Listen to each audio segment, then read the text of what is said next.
आज के वीडियो में खनिज लवण सीरीज के अंतर्गत फास्फोरस खनिज को डिटेल से समझाएंगे। आपको बता दें कि मानव शरीर में उपस्थित सभी खनिजों में यानी सभी खनिज लवणों में 25% मात्रा केवल फास्फोरस की होती है। जितने भी खनिज शरीर में होते हैं उसमें से 25% मात्रा केवल फास्फोरस की होती है।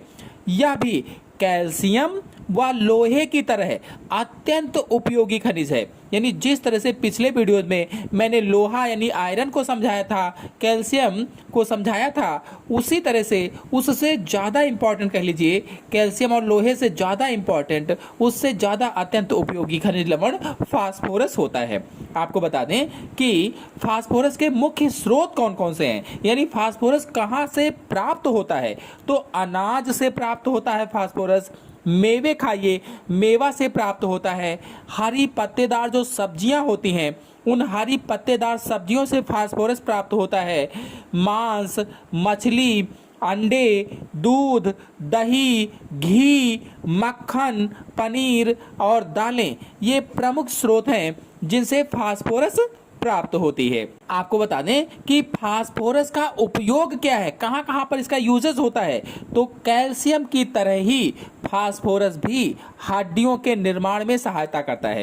यानी जिस तरह से कैल्शियम हड्डियों के निर्माण में हेल्प करता था, सहायता करता था, सहायक होता था, बिल्कुल उसी तरह से फास्फोरस भी हड्डियों के निर्माण में सहायक होता है। फिर अगला उपयोग है, यह दांतों, हड्डियों और स्नायु तंत्र को स्वस्थ रखता है। हमारे दांतों को स्वस्थ रखता है, जो हमारी हड्डियां हैं उनको स्वस्थ रखता है, अच्छा रखता है। इसी तरह से जो हमारा स्नायु तंत्र है उसको भी स्वस्थ रखता है, अच्छा रखता है। स्नायु तंत्र यानी जो हमारे शरीर की नसें होती हैं।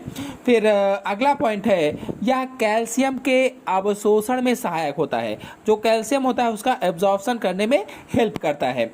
फिर अगला है, शक्कर तथा वसीय अम्ल इसकी सहायता से ऊर्जा निर्माण करते हैं। जो शुगर है, जो वसा अम्ल होते हैं वो फास्फोरस की सहायता से ही ऊर्जा का निर्माण करते हैं, ऊर्जा बनाते हैं। फिर अगला है, यह हमारे रक्त को शुद्ध रखता है। जो हमारा ब्लड है उसको प्योर रखता है, शुद्ध रखता है और विभिन्न रसों को तरलता भी प्रदान करता है। आपको बता दें कि अगर 18 साल से कम उम्र की आयु है तो इन उम्र की आयु के बच्चों के लिए, या कह लीजिए जो कक्षा 9 या 10 में पढ़ते हैं, इन बच्चों के लिए प्रतिदिन 1 ग्राम फास्फोरस की आवश्यकता होती है।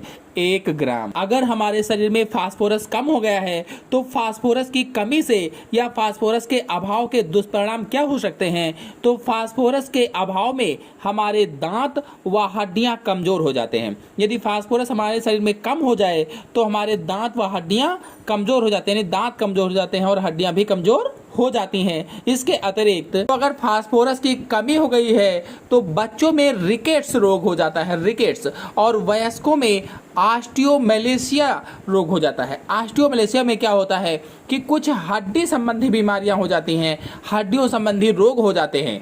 कैल्शियम और फास्फोरस का अनुचित संतुलन ऑस्टियोपोरोसिस का भी कारण बन जाता है।